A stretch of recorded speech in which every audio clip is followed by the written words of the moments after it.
అందరికీ నమస్తే. Welcome to our channel teacher tax. మనం ఇంతకుముందు వీడియోలలో డీసెట్కి సంబంధించి ప్రతి ఒక్క సబ్జెక్ట్లో ప్రీవియస్ బిట్స్ చూడడం జరిగింది. అదేవిధంగా కొన్ని సబ్జెక్ట్స్లో మోడల్ క్వశ్చన్స్ ఏ విధంగా అడుగుతారో మీకు ఎక్స్ప్లెయిన్ చేయడం జరిగింది. దాంట్లో భాగంగా సోషల్ నుంచి 6th క్లాస్కి సంబంధించి కొన్ని బిట్స్ తయారు చేసి ప్రశ్నల సరళి అయితే మనం చూడడం జరిగింది. ఈరోజు ఈ యొక్క వీడియోలో 6th క్లాస్ సోషల్ నుంచి మరికొన్ని బిట్స్ ఏ విధంగా అడుగుతున్నాడు మరియు ఈ విధమైన బిట్స్ ఎలా తయారు చేసే అవకాశం ఉంది, మనం ప్రిపరేషన్లో భాగంగా ఈ యొక్క బిట్స్ అయితే మనం ఇప్పుడు పరిశీలిద్దాం. మొదటి ప్రశ్న చూసుకుంటే, మహాజనపదాల కాలంలో వ్యవసాయం చేసే యాజమానులను గృహపతి అంటారు. బి, జీతం తీసుకొని పనిచేసే వారిని భృతక అంటారు. ఇక్కడ కింద ఏమంటున్నాడంటే, ఈ పైన ఇచ్చిన 2 వాక్యాలలో ఏది సరైందో తెలపమంటున్నాడు. మనం ఇక్కడ చూస్తే, అప్పుడు మహాజనపదాల కాలం నాటి గ్రామాలలో వ్యవసాయం చేసే భూ యజమానులను ఏమంటారంటే గృహపతి లేదా గహపతి అనేవారు. వీళ్ళు ఏం చేస్తారంటే వాళ్ళ కుటుంబ సభ్యులతో పాటు వ్యవసాయ క్షేత్రాల్లో అయితే పనిచేసేవారు. అయితే వీళ్ళతో పాటు దాసలను కూడా పనికి ఉపయోగించుకునేవారు. ఇక్కడ దాస అంటే ఏంటంటే లొంగిపోయి సేవకులుగా పనిచేసిన వారిని దాసలు అంటారు. అయితే ఇక్కడ భృతక అనే పని వాళ్లకు కూలి ఇచ్చి పొలంలో పని చేయించుకునేవారు. ఇక్కడ భృతక అంటే ఎవరు అంటే జీతం తీసుకొని పనిచేసేవారు. ఇక్కడ మనం గమనిస్తే గృహపతులు అంటే వ్యవసాయం చేసే యజమానులు, దాస అంటే వారికి లొంగిపోయి సేవకులుగా పనిచేసేవారు, భృతక అంటే ఎవరు జీతం తీసుకొని పనిచేసేవారు. సో ఇక్కడ మనకు పైన ఇచ్చిన గృహపతి మరియు భృతకు సంబంధించి 2 సరైనవి, అంటే ఏ మరియు బి సరైనవి కాబట్టి ఇక్కడ ఆన్సర్ వచ్చేసి సి. నెక్స్ట్ ప్రశ్న వచ్చి, మహాజనపదాల కాలంలో పంటని ఎన్ని భాగాలుగా చేసి ఒక భాగాన్ని రాజుకు చెల్లించేవారు? ఇక్కడ ఆప్షన్స్ 3, 6, 5, 14 ఇవ్వడం జరిగింది. ఇక్కడ మనం చూస్తే, మనం వ్యవసాయం చేసే వారిని గృహపతులు అంటారని తెలుసుకున్నాం. ఇక్కడ వ్యవసాయం చేసే గృహపతుల నుండి రాజులు పన్నులు అయితే వసూలు చేసుకునేవారు. మరి ఈ పన్నులు ఏ విధంగా వసూలు చేసేవారంటే, ఆ యొక్క పంటని 6 భాగాలుగా చేసి ఒక భాగాన్ని అయితే రాజుకి ఇచ్చేవారు. మరి ఈ 6 భాగాలుగా చేసి ఆ ఒక భాగాన్ని రాజుకు ఇచ్చేదాన్ని ఏమని పిలిచేవారంటే భాగా అని పిలిచేవారు. అయితే మనకి ఇక్కడ ఆన్సర్ వచ్చేసి మనకి ఏంటంటే 6.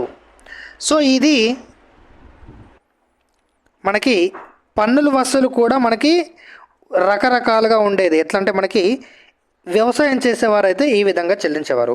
మరి ఒకరోజు ఉచితంగా పనిచేయడం ద్వారా వృత్తి పనివారు ఆ రాజుకు పన్నులు చెల్లించేవారు. అంటే వృత్తి పని చేసే వాళ్ళు ఏం చేసేవాళ్ళు, ఒకరోజు ఫ్రీగా పనిచేయడం ద్వారా వాళ్ళకి ఆ పన్ను చెల్లించేవారు. అదేవిధంగా జంతువులను పశువులను కాసేవాళ్ళు ఏం చేసేవారు, వాళ్ళ జంతువులను లేదా జంతు ఉత్పత్తులను పన్నుగా చెల్లించేవారు డైరెక్ట్గా. వ్యాపారస్తులు ఏంటి, వాళ్ళ అమ్మిన వస్తువులపై పన్ను చెల్లించేవారు. ఈ విధంగా రకరకాలుగా అయితే మనకి పన్నులు చెల్లించేవారు. ఇక్కడ గృహపతులు అయితే పంటను ఎన్ని భాగాలు చేసి చెల్లించేవారు అంటే ఇక్కడ ఆన్సర్ వచ్చేసి 6. మూడవ ప్రశ్న, మగధ రాజ్యంలో దక్షిణ ప్రాంతంలో ఏముండేవి? యురేనియం, ఇనుప ఖనిజ నిక్షేపాలు, బొగ్గు నిక్షేపాలు, పెట్రోలియం. ఇక్కడ ఆన్సర్ వచ్చేసి ఏంటంటే ఇనుప ఖనిజ నిక్షేపాలు. మగధ రాజ్యంలో ఏముండేవంటే దక్షిణ ప్రాంతంలో ఇనుప ఖనిజ నిక్షేపాలు ఉండేవి. అయితే ఈ ఇనుప ఖనిజ నిక్షేపాలు ఉపయోగించి ఆయుధాలు తయారు చేసేవారు. తర్వాత ప్రశ్న, మహాపద్మానందుని కాలంలో మగధ రాజ్యం ఏ విధంగా విస్తరించింది?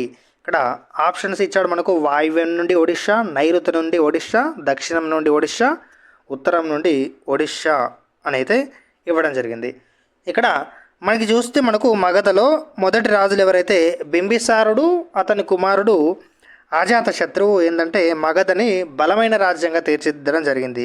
సో నెక్స్ట్ మహాపద్మానందుడు కూడా ఇంకొక బలమైన రాజు, ఎవరితో పాటు బింబిసారుడు అజాతశత్రువులతో పాటు మహానందుడు కూడా ఇంకొక బలమైన రాజు. అయితే ఈ మహాపద్మానందుని కాలంలో మరి మగధ రాజ్యం ఎక్కడి నుంచి ఎక్కడి వరకు విస్తరించిందంటే వాయువ్యం నుంచి ఒడిశా వరకు అయితే విస్తరించడం జరిగిందంటే ఆప్షన్ వచ్చేసి ఏ, మహాపద్మానందుని కాలంలో మగధ రాజ్యం వాయువ్యం నుండి ఒడిశా వరకు విస్తరించింది. తర్వాత ప్రశ్న వచ్చేసి మనకి 3 ఆప్షన్లు ఇవ్వడం జరిగింది. మగధ రాజ్యానికి ఉత్తరంగా ఉన్న గణతంత్ర ప్రభుత్వం వజ్జి. ఈ వజ్జి రాజ్యంలో పరిపాలకుల బృందం ఉండేది. పరిపాలకులందరూ తమని మహారాజా అని పిలుచుకునేవారు.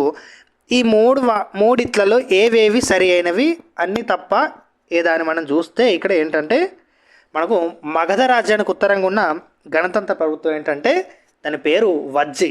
ఫస్ట్ది కరెక్ట్. అయితే ఈ వజ్జి అనే రాజ్యంలో పరిపాలకుడు ఒకరు కాకుండా ఎట్లా ఉండేదంటే ఒక పరిపాలకుల బృందం ఉండేది.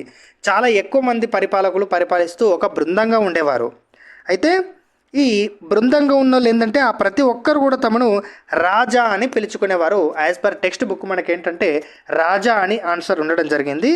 సో ఇక్కడ మహారాజా అని పిలుచుకునేవారు అయితే ఇక్కడ తప్పు. సో ఇక్కడ ఫస్ట్ది వచ్చేసి వజ్జి, తర్వాత వజ్జి రాజ్యంలో పరిపాలకుల బృందం ఉండేది. వీళ్ళందరూ కూడా తమని రాజా అని పిలుచుకునేవారు. సో ఇక్కడ మహారాజా అనేది మనకు క్వశ్చన్లో ఈ యొక్క సెంటెన్స్ అనేది తప్పు. కాబట్టి ఏ మరియు బి సరే అనేది ఎక్కడ ఉంటే అదే ఆన్సర్, అంటే C is the right answer. Megasthenes రాసిన పుస్తకం ఇక్కడ ఇండిగో, ఇండికా, ఇండియానా, ఇండికన్.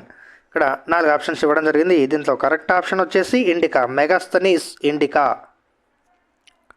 తర్వాత ప్రశ్న వచ్చి అశోకుని శాసనాలు ఏ భాషలో ఉన్నాయని అడగడం జరిగింది. ఇక్కడ అరబిక్, ప్రాకృతం, హిందీ, తెలుగు మరియు సంస్కృతం.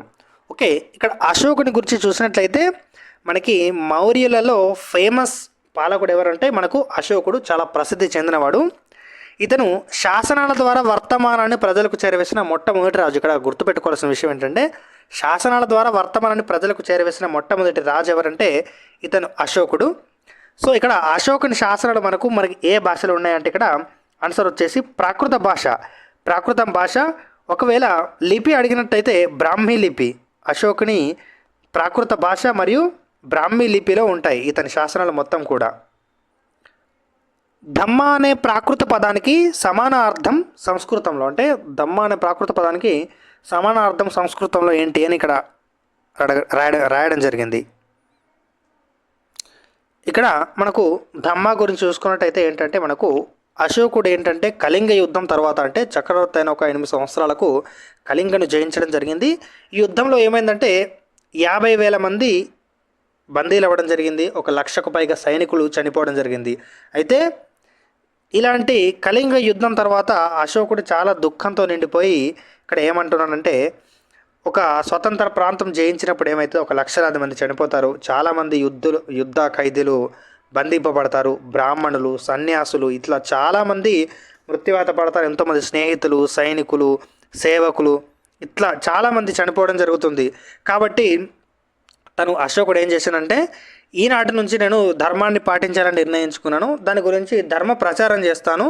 భవిష్యత్తులో నా కొడుకులు, మనమళ్ళు కూడా నా తర్వాత యుద్ధాన్ని గురించి ఆలోచించకుండా ఉండేందుకు దానికి బదులు ధర్మ ప్రచారం ఏ విధంగా చేయాలని ఆలోచించడం కోసం ఒక రాతి మీద చెక్కిస్తున్నానని మనకు రాయడం జరిగింది. ఆ యొక్క శాసనం మీద ఇక్కడ దాంట్లో ఒక సెంటెన్స్లో రాయడం జరిగింది ధమ్మ ప్రచారం అని.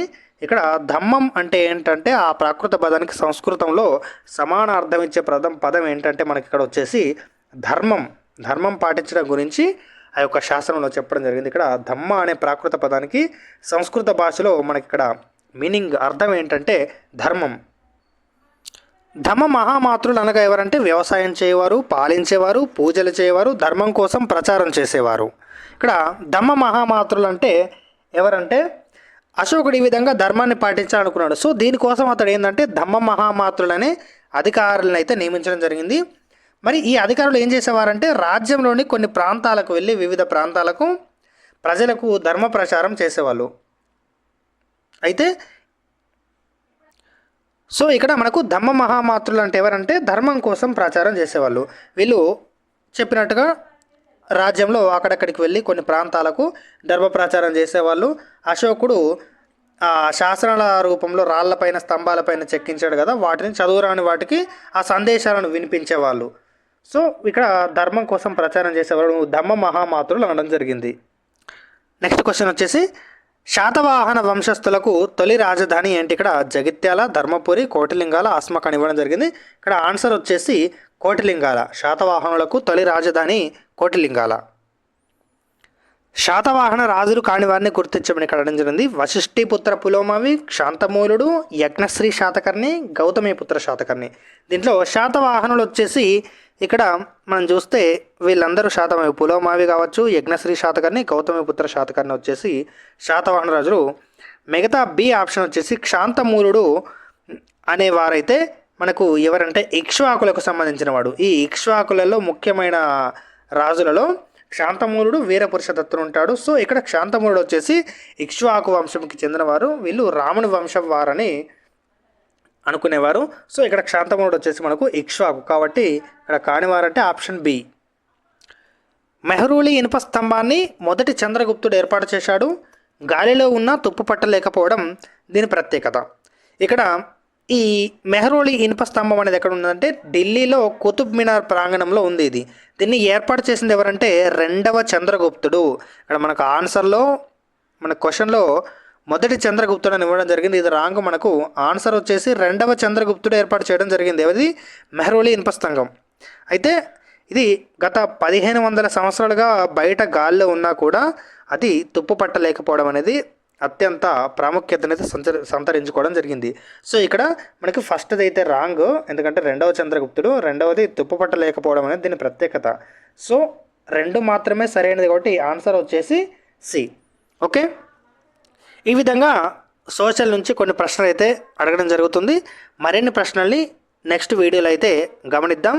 డీసెట్ ప్రిపేర్ అయ్యే వాళ్ళకు ఇది ఈ విధంగా మీరు ప్రిపేర్ అయినట్టయితే మీరు ప్రశ్నలను చూస్తూ కంటెంట్ని మీరు ఫాలో కావచ్చు. ఓకే, వీడియోని అయితే లైక్ చేసి మీ మిత్రులకైతే షేర్ చేసి ఛానల్ని అయితే సబ్స్క్రైబ్ చేసుకోండి. మరిన్ని వివరాలకు అప్డేట్స్ కోసం మన టెలిగ్రామ్ ఛానల్లో అయితే జాయిన్ కండి. Okay, thank you.